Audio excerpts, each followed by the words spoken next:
Hidden deep beneath the waves of the Western Pacific lies the Mariana Trench.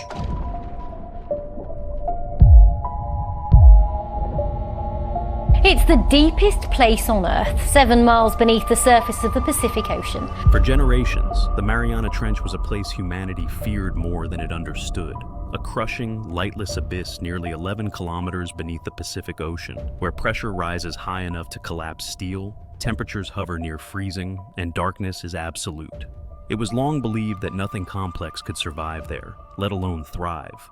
The trench was treated as the planet's final dead zone, a silent boundary beyond which exploration had little to offer. But that silence has been broken. In recent years, China has descended into this black void. Alien-like creatures produce dazzling displays of light. With a new class of deep-sea technology. China's submersible is carrying out its latest mission at the Mariana Trench in the Pacific Ocean. Reaching depths once thought practically unreachable. What its submersibles encountered at the bottom of the world stunned scientists. Strange creatures moving through total darkness, signs of active geological forces reshaping the seafloor, and evidence that the deepest part of the ocean is not dormant, but alive with hidden processes still unfolding. These discoveries raise unsettling questions. How can life endure pressure that should crush biology at the molecular level? What unseen engines drive tectonic and chemical activity nearly 11 kilometers below the surface? And what do these findings reveal about Earth's past, its carbon cycle, and even the possibility of life beyond our planet? Today, we descend into the Mariana Trench to uncover what China found in the deepest place on Earth and why it changes everything we thought we knew. A descent through Earth's layers.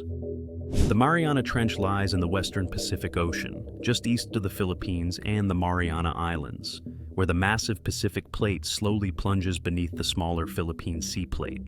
Stretching nearly 2,500 kilometers, it forms the deepest scar on Earth's surface, a crescent-shaped wound carved by one of the planet's most violent tectonic collisions. To understand what makes this place so extreme, it helps to follow the ocean as it descends layer by layer, each zone more hostile than the last. The journey begins in the epipelagic zone, from the surface to about 200 meters. This is the ocean we know. Sunlit waters where photosynthesis fuels dense ecosystems and familiar marine life thrives. Below it lies the mesopelagic zone, extending down to roughly 1,000 meters. Here, sunlight fades into twilight, temperatures drop, and bioluminescent organisms drift through a dim, quiet world. Deeper still is the bathypelagic zone, from 1,000 to 4,000 meters, where complete darkness takes hold and pressure intensifies. Only highly specialized life can survive in this cold, crushing environment.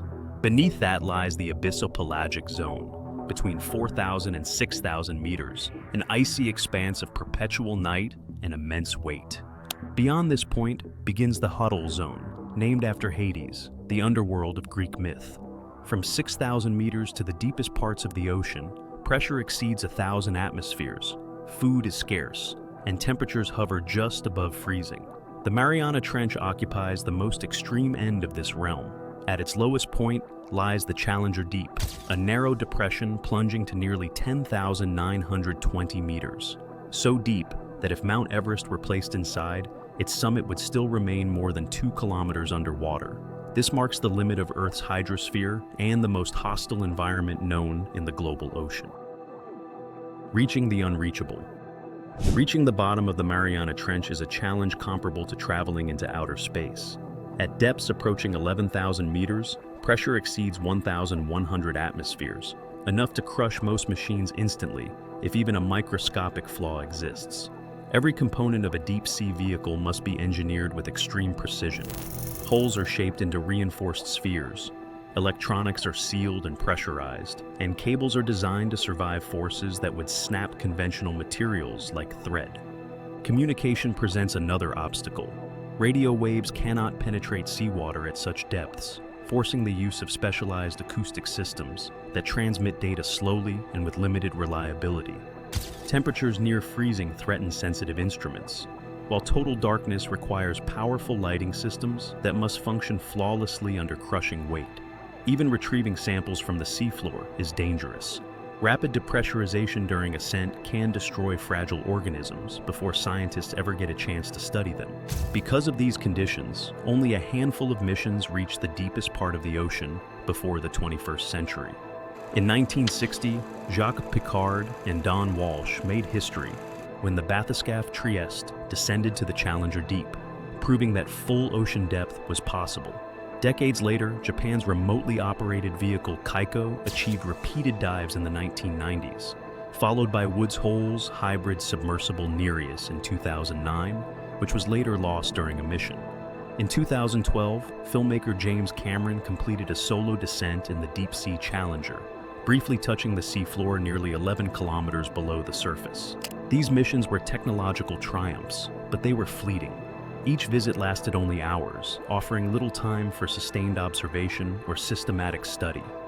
The trench remained largely unexplored, not because it was unreachable, but because no one could stay long enough to truly understand it. From first dives to full-depth mastery. China's push into the deepest parts of the ocean accelerated rapidly in the 2000s, driven by a combination of scientific ambition, technological momentum, and strategic interest in the Hadal Zone. To support this effort, the country expanded its deep-sea research infrastructure, with the Chinese Academy of Sciences establishing specialized institutions dedicated to extreme ocean exploration. Among them, the Institute of Deep-Sea Science and Engineering became the nerve center for China's Hadal research, backed by new research vessels, pressure testing laboratories, and advanced engineering programs designed to operate where almost nothing else could. The first major milestone came with the Jiaolong submersible, which began deep-sea trials in 2009. Its successful manned dives beyond 7,000 meters demonstrated that China could operate safely in regions of the ocean, once considered nearly inaccessible. That capability expanded further with Shanghai Yangshi, or Deep Sea Warrior, which strengthened China's ability to collect biological and geological samples from extreme depths with greater precision and reliability. The true turning point arrived with Fendouzhi, China's first full ocean depth submersible. Beginning in 2020, it completed repeated dives past 10,000 meters under the Mariana Trench Environment and Ecology Research Program, a multi-year scientific initiative integrating biology, geology, chemistry, and engineering. Unlike earlier expeditions that treated the trench as a destination briefly visited, these missions approached it as a system to be studied over time. For the first time, scientists could observe Hadal environments systematically rather than through rare one-off descents. Long-duration missions allowed repeated sampling, detailed mapping, and direct observation across different depths of the trench. This shift from exploration to sustained presence marked a fundamental change in how the deepest part of the planet could be understood, setting the stage for discoveries that would challenge long-standing assumptions about life, geology, and Earth itself. The discoveries that changed everything. China's most profound discoveries in the Mariana Trench did not come from a single moment, but from patterns that emerged as data accumulated dive after dive. Among the most staggering findings was the scale of life hidden within the trench's sediments. In 2025, researchers identified 7,564 new species-level microbial genomes extracted from Hadal samples, nearly 90% of which were previously unknown. This shattered the long-held assumption that the deepest ocean floor was biologically sparse. Instead, it revealed a vast, unseen ecosystem operating under pressures once thought incompatible with complex life. These microbes displayed extraordinary adaptations.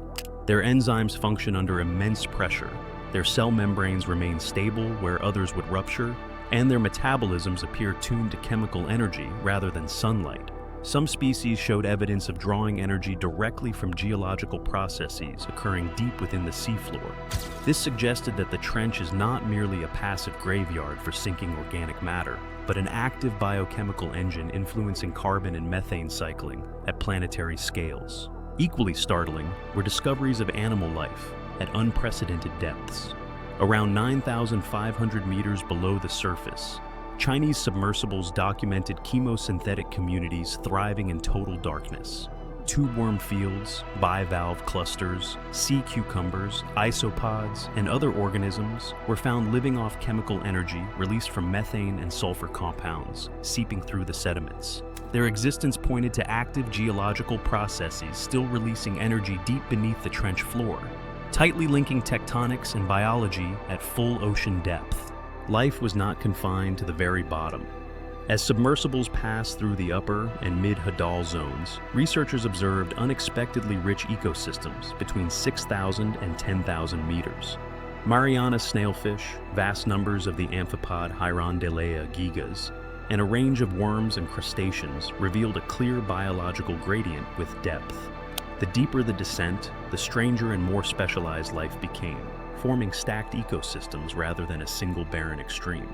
Together, these findings overturned assumptions about the limits of life on Earth. They expanded the known boundaries of the biosphere, reshaped understanding of deep ocean carbon storage, and hinted that similar high-pressure oceans elsewhere in the universe could also support life. The Mariana Trench was no longer an endpoint. It was a system, active, dynamic, and far more influential than anyone had imagined.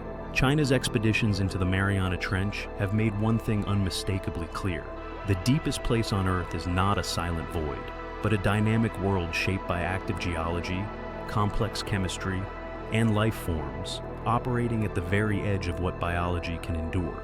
What was once dismissed as an inaccessible abyss is now understood as a system that may influence Earth's carbon cycle, climate regulation, and even our understanding of where life can exist in the universe. Yet these discoveries are only the beginning.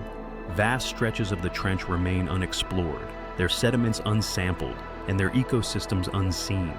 Future plans call for deeper and more frequent dives, expanded fleets of full ocean-depth submersibles, and long-term Hadal observatories capable of monitoring these environments continuously. Advances in robotics may soon allow autonomous missions to remain in the trench for months or even years, gathering data far beyond the limits of human presence. As more nations develop the ability to reach full ocean depth, the deep sea is emerging as both a scientific frontier and a strategic arena. Understanding these fragile ecosystems will be critical before any human activity reaches them. Ultimately, China's discoveries force a profound shift in perspective.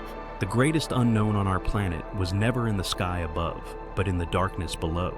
And as we begin to explore it, the Mariana Trench reminds us how much of Earth remains unexplored and how many secrets still lie hidden beneath our feet.